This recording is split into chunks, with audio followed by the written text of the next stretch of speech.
Friends, ఈ bread తో double కమీనా చేద్దాం. ఇప్పుడు ముందు ఒక స్పూన్ నెయ్యి వేసుకుందాం. బ్రెడ్ ఫ్రై చేసుకుందాం.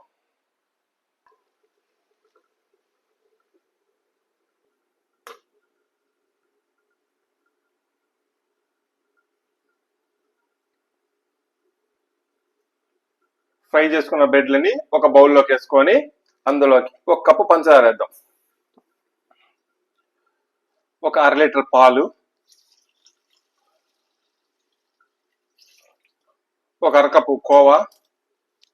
ఇప్పుడు దీన్ని మెత్తగా మొత్తం కలిసేలా కలిపేద్దాం. ఇట్లాగా మెత్తగా కలుపుకున్న తర్వాత దీనిలో ఫుడ్ కలర్ యాడ్ చేసుకుందాం. ఇప్పుడు ఇందులోకి నెయ్యి వేస్తున్నాను. ఫుడ్ కలర్ ఆప్షనల్ అండి, ఇష్టం లేదంటే వదిలేయండి.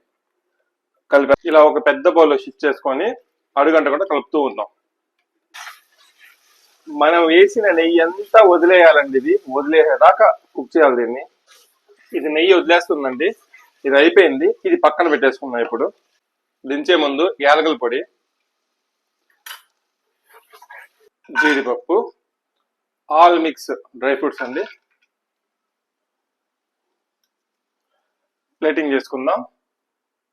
డబుల్ కమిటా రెడీ అయిపోయింది. ఇప్పుడు టేస్ట్ చేద్దాం. కాలుతుంటుంది, చూసుకొని తీసుకుందాం.